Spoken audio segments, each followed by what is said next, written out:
Hey guys, happy Monday to you. What I'm going to be doing today is going over the work from last week. So if you already submitted it, this will give you an opportunity to correct your answers before I finalize grades on Tuesday afternoon at 4 p.m. If you did not submit the assignment prior to today or when they were due on Friday, then I will not allow you to submit the assignment at this time. So because I'm going to be going over the answers and how we got to the answers, only the students that did the work and turned it in on time will be allowed to resubmit for full credit. If you chose not to do the assignment, then unfortunately, you will not be able to turn in the assignment to get credit because I'm about to go over the answers. So please, for future reference, if you want credit on the assignment, please turn it in when it's due. I just don't want anyone just copying answers and thinking that they can get full credit. You had an entire week. I had 2 tutoring sessions, and you had the opportunity to ask me questions all week. So let's look at our first assignment, the distance, rate, and time practice problems.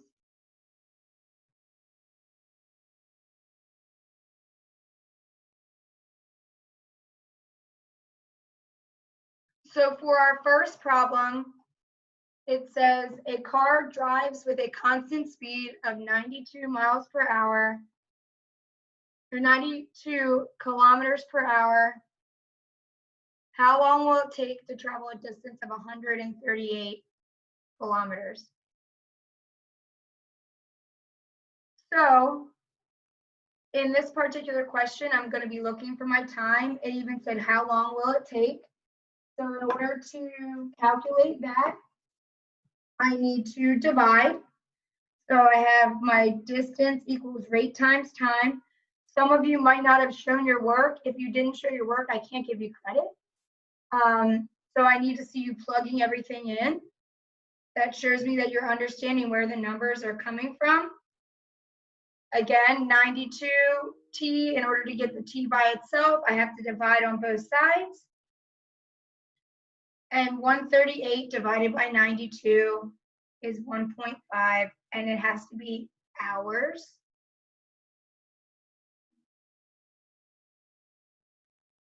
So if you wanted full credit, I needed to see all of this work. A lot of people just wrote the answers, and I just can't accept that. So you might have received a 0 if that was the case. Number two says, an airplane flies with a constant speed, so there's my rate, of 760 kilometers per hour. 760 kilometers per hour. How far, so now I'm looking for distance, can it travel in 2 hours? So I'm going to go back. You see that when I found my numbers, I put them in the correct categories. So 760 kilometers per hour was my rate. My time was 2 hours, and I'm looking for my distance. So here I go to substitute again. I don't know D, so I'm going to leave that. And I've got 760 times 2. When you take 760 times 2, you are given 1,520. And because I'm doing distance, it's in kilometers. Again, if I don't see all of this work shown, I cannot give full credit. Number 3, Emily rides her bike 12 miles in 45 minutes. So there's a tricky one because I have to convert to hours.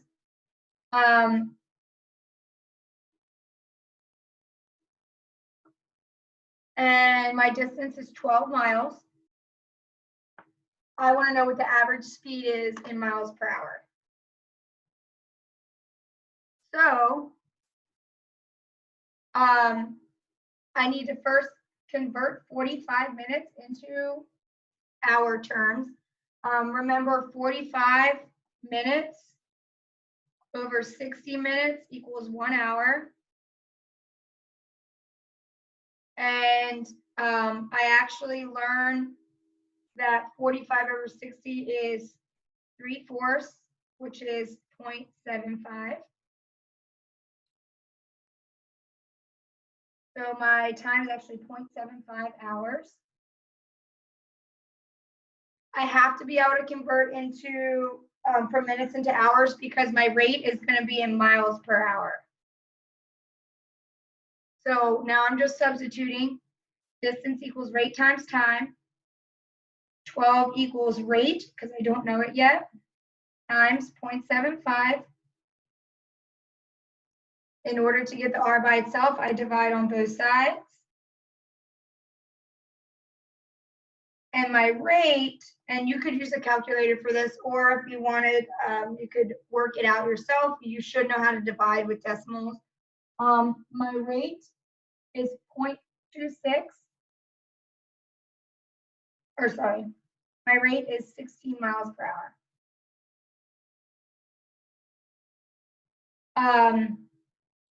And like I said, you could divide using long division or a calculator with 16 miles per hour. If you did this with the 45 minutes, you could convert it at the end, but that's much harder. So again, in order to get full credit, I need to see all of the work. And now on to the two problems that I think everyone had the most problems with. A lot of people just decided not to try them, which was a little disappointing. So please make sure that you're at least trying them. That's how we learn. We learn from our mistakes. So it's okay if you don't get it right. I will go over it with you.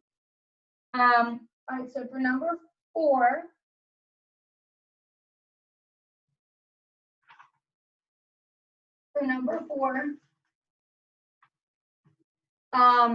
it says an airplane flies for 11.5 hours. So some of you might have gotten 111 over 2. That was a mistake on my part. I did fix the document, but you might not have caught it in time. So that's why I had made the comment about ignoring the comments about question number 4. So an airplane flies for 11.5 hours. That's my time, 11.5, with a constant speed of 588 miles per hour. And then this is a 2-part problem. So it goes for another hour and 20 minutes with a constant speed of 792. And it's asking what the total distance is. I need to convert 1 hour and 20 minutes. I know that 1 hour is 1 full hour, so 1 point, and then 20 over 60 will give me the decimal. So 20 over 60 is the same thing as 2/3, or sorry, 1/3. 1/3, and 1 divided by 3 is 1.333. So it's going to give me my time, which is 1.33 hours. And remember, this is a 2-part problem. I'm going to have to add these two. So let's attack the first part. The first part is distance equals rate times time.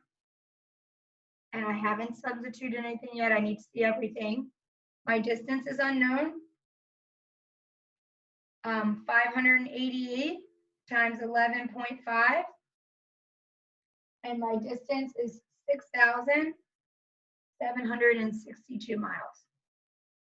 But we're not done yet. Remember, this is a 2-part problem. So now I have to do the same thing over here. Distance equals rate times time. My distance is unknown. My rate is 792. And my time is 1.33. Therefore, on this side, my distance is 1,053 miles. And it's asking for the total distance. So that would be my total distance is 6,762 plus 1,053, which is 7,815 miles. Again, I need to see all of the work. Please do me a favor and put your final answer in like a box. Some of it was hard to follow. But that's combining both problems. If you're struggling with converting into hours, please let me know. All you're doing is taking the minutes and dividing it by 60 to get the decimal. Like 20 minutes over 60 minutes was broken down to 1/3, and 1 divided by 3 is 0.33. And last but not least, question number 5. An airplane flies 330 miles with a constant speed of 792 miles per hour. And here's another two-step problem because it says, and another 340 miles with a constant speed of 816 miles per hour. And this time they want to know the total time. How much time in total does it take? So I've already set my problem up with both sides. And I'm going to substitute E equals RT. I always want you to write it first so you can see where the numbers are coming from. 330 equals 792 times time. In order to get T by itself, I divide on both sides.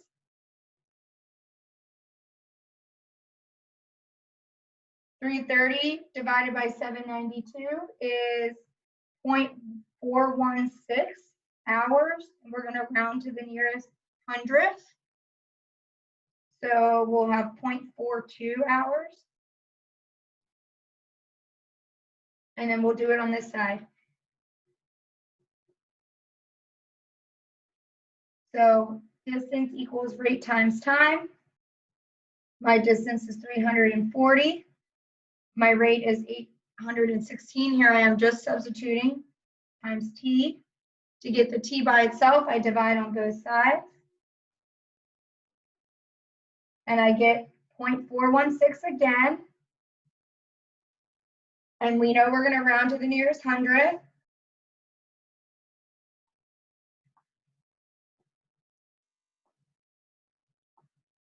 Now, we know we're not done because they asked for total time.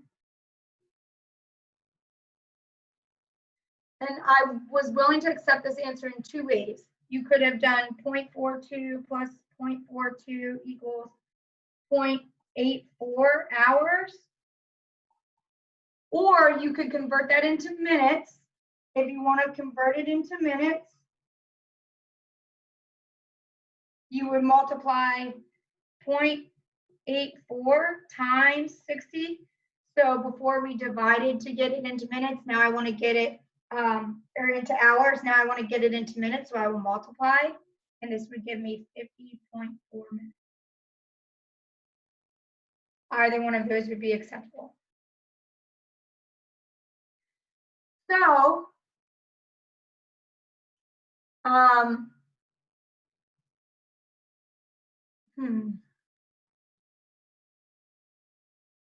me see.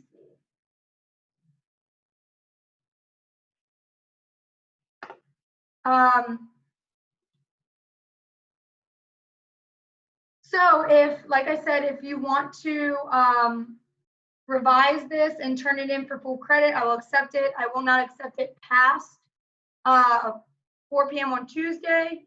If you did not do it in the first place, you will not receive credit, but it is important for you to know how to do it. Again, I just can't allow you to submit an assignment after you've been given the answers when you didn't try it on your own.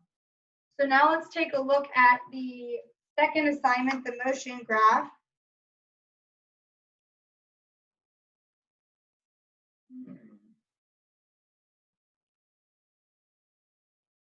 Okay, you should be able to see it now.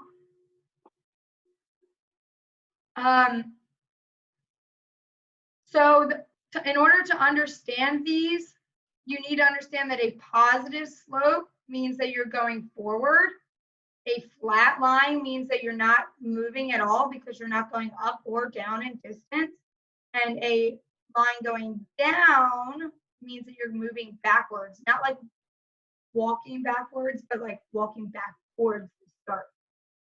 So for this first graph, you should have written a story, something like, I started at my house, I walked forward, and you needed to specify the direction that you're moving.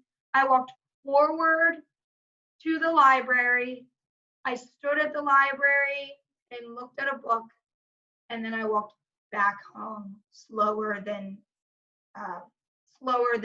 when I walked there. So I walked forward, I stood still, I walked backwards. For graph B, this graph is actually impossible. If you take a look at it, this part right here, you are moving forward because the slope is positive. Time is increasing and distance is increasing. But for this part, it's having you in this distance and this distance at the same time. We all know that it is not possible to be in two places at once. So this graph is not possible. And down here, you could have written not possible because you cannot be in two places at once. For this graph, you are moving forward, and then you move backwards all the way back to the start because your distance is 0, just like when you started. And then you move forward again faster past the point where you turned around. So you could have said something like this. And I want you to mix it up and write your own. Don't just use my example. But I walked forward with Dolly. I realized I forgot a poop bag. I don't know. So I walked back to my house to grab one. And then we walked forward faster than we did before. A lot of people said D was not possible, and it actually is quite possible. You're just moving backwards the entire time. So I could say something like, if 0 we've been saying is my house, I could say, I was at my friend's house for a sleepover, and in the morning I walked all the way home at a constant speed. So you're just starting at a higher distance and decreasing and moving backwards towards the start. What a lot of people didn't realize is that you could have plugged all of these graphs or created all of these graphs in the gizmo, and it would have, except for this one, because it's impossible. You could have created all these graphs in the gizmo, and you could have watched the runner move back and forth to see how it would affect the movement. So just to recap, all of your corrections are due into Teams by 4 p.m. on Tuesday. If they're not in Teams, they're not going to get graded. I will no longer accept email, remind, or anything like that. It's just getting too overwhelming, hard for me to find all the assignments. So they must be submitted into Teams. In order to submit into Teams, I've given you directions. If you looked on this, it says you can download and save this on your computer, then type your response, save again, and upload onto assignments tab in Teams. If you are not uploading or attaching your assignment, it's showing up blank. So please, I've made a note if yours is coming up blank. There's quite a few of you. Take the time to learn how to do it, because I will not be accepting any assignments that are no longer on Teams. It's just it's too many places to go looking for your work. They should all be uploaded into Teams. And it also, in Teams, it will let me know how many people have submitted it. So it'll let me know, like, some people might have submitted them late. So please, please, please make sure that you're doing that. You should be able to download and then re-upload. I even give you directions here. So if you have any questions, please let me know. Until then, I will see you guys on. I have live tutoring tomorrow, which will just be any last minute questions. The assignments are due by 4 p.m. and the tutoring is at 3. So really everything should be done by the tutoring time. That's just for any last minute questions. Remember, there's no school on Friday. So Wednesday, we'll be starting a new topic for Unit 5. I hope you guys have a great week. Stay on top of your work so that you don't get overloaded, and I will talk to you soon. Bye.